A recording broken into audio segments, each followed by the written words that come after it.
Alright, what's going on, guys? And I'm back with another video. So before I get into it, I wanted to give a shout out to Y Chromosome 99 and Wrestling Otaku, because Chromosome, he did a video giving his thoughts on the John Cena promo, and Wrestling Otaku did a reaction video to it, which I thought was pretty funny. So yeah, John Cena's turned heel at the Elimination Chamber. I will say this: if you were to tell me a few years ago that John Cena would be heel at this stage of his career this year, The Rock turning heel last year, and both of them being heels together and actually joining together as heels, I wouldn't have believed you. But it's happened. So before I get to the promo, I just wanted to address a certain thing, right? So the John Cena's heel turn has happened. And as shocking as it was, as crazy as it was, right, when I saw it, and everybody else has seen it, it's getting kind of overrated. You know what I mean? Because people are saying that this is the greatest heel. I mean, if that's their opinion, but you know, people are saying that this is the greatest heel turn of all time, and they even made a list of top heel turns of all time, and they put John Cena's at the top, at the very top. I don't agree with that. And the comparisons between the John Cena heel turn and the Hulk Hogan heel turn in WCW when he joined the NWO, when he turned on Macho Man, people are putting Cena's heel turn above that. And I don't agree with that. To me, Hulk Hogan's heel turn, to me, was more impactful and was bigger. For one, because Hulk Hogan was and is arguably the biggest babyface in wrestling history. Bigger than Austin, bigger than Rock, bigger than Cena. People would say that Hulk Hogan is the biggest star of all time. And he was definitely the biggest star in wrestling back then. You know, him and Andre were mainstream, you know, larger than life. To the point where in WCW, Hulk Hogan turned heel. He turned out the Macho Man, joined the NWO, and it was such a huge deal, to the point where you had the crowd throwing garbage in the ring. And it was an even bigger deal, you know, going forward, because Hulk Hogan, along with the NWO, along with WCW, it began the second boom period. And it changed wrestling forever at that time. You know, it had the WWF step their game up with what they were doing. Like, wrestling became even bigger after that. You know, not the biggest Hogan fan, but I'll give credit what credit's due. That shit changed a lot of shit. So, to me, Hogan's heel turn was bigger than Cena's is now. As shocking as it was, as, you know, crazy as it was, to me, it doesn't compare. Now, as far as the Cena promo that he cut on Raw, I didn't watch Raw live. Whenever they, you know, uploaded the video, you know, not the biggest Cena fan, but after the heel turn, I was kind of curious to see what he would say. And I just gotta say this: the promo didn't make sense to me. In a way, it didn't make sense. Some stuff, because people are saying like, oh, it's, you know what, it's a justified heel turn because of what he said. People were booing him for years, yada yada yada. But the whole, you guys have been bullying thing, and talking about, oh, you've been making invisible jokes for years. Like you think it's funny, it's not funny. And I'm thinking to myself, you came up with that though. You know what I'm saying? Like, you're the one who came up with the "you can't see me," all that shit. Like you came up with that. You came up with that gimmick. But yeah, the promo didn't make sense to me in a way, because this guy, for one, has been a babyface for 22 years. Ever since 2003. In 2005, he started getting booed from the crowd. He would get mixed reactions from the crowd. And John Cena and the WWE for years have been pushing this narrative of, oh, he's a polarized figure. Whether you love him, whether you hate him, he gets a reaction. And the thing of it is, this promo that he cut on Raw would make sense had he turned heel years ago. And we're talking many years ago. Like, it would make sense. But this company has been pushing this narrative again for years of Cena being a polarized figure. And he's basically been a babyface. A booed babyface all these years. And John Cena has come out to arenas where people are booing him and act like he doesn't care, right?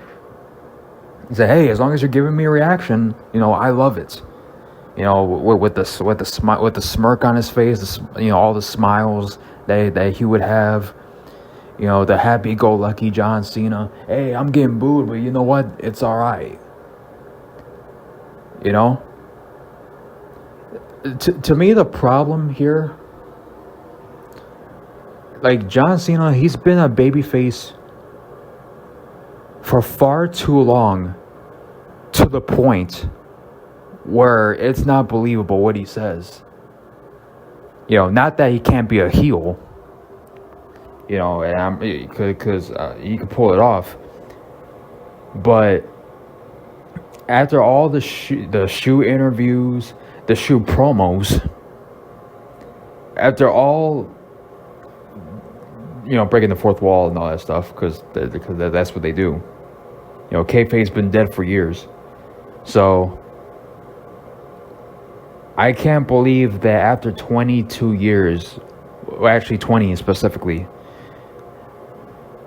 that now all of a sudden, after all these years of sugarcoating and all the years of justifying them not turning him heel, because, hey, you know what, he gets a reaction now I'm supposed to believe now that he has a problem with getting booed. You know what I mean? It just doesn't make sense to me. And then Cody Rhodes coming out, and his reaction didn't make sense to me, because he got his ass whooped by John Cena, by The Rock, by Travis Scott, which, by the way, what the fuck was that? I don't know what The Rock was thinking with that, having Travis Scott go out there and be a part of the segment. Like, dude, that dude looked like he did not belong at all. Like he did not belong there. And what he did to Cody Rhodes was fucking stupid. But anyways, Cody Rhodes coming out and telling Cena, these people might have given you their worst, but they given you their best too. And talk about how he could handle the criticism, this, that, and the other. Which, again, like, it just doesn't make sense for Cena Because it's like it hasn't bothered you all this time, but now all of a sudden it bothers you. You know what I mean? Like, it just doesn't make sense. And Cody Rhodes saying like, "Oh, this is not the John Cena I want to fight at WrestleMania. I want to basically fight the babyface John Cena." It's like, and then he just walks away. It's like you got your ass handed to you by John Cena and The Rock. Like you got your ass whooped, and that's your response. Because you would think like after you got your ass whooped, you got gang attacked, you would want to come out and just beat John Cena's ass. Like, you know what I mean? Say a couple of things and then go to the ring and then just beat the fuck out of, get in a fight with Cena. That's the reaction that I would expect. But it just didn't happen. But before Cena came out though, because I was watching the video of him making the entrance, same music, same Titantron. Some people were in the asylum were saying like, why is he coming out with the same gear, same music? And he kind of alluded to it in the promo, saying, hey, you're not gonna get new music, you're not gonna get a new look, because I know if I do, you guys will love it, even though I'm a heel. But basically doing the whole shoot, kayfabe thing, which again kind of contradicts the promo. But I was expecting Cena to come out right after the crowd booed him. I was expecting him to cut a promo, right? And you know how John Cena will usually cut his babyface promos with a smirk on his face when people would boo him. You would have a smirk and like be like, hey, he'll say some slick stuff, but then he'll like make it to where he's talking as a babyface.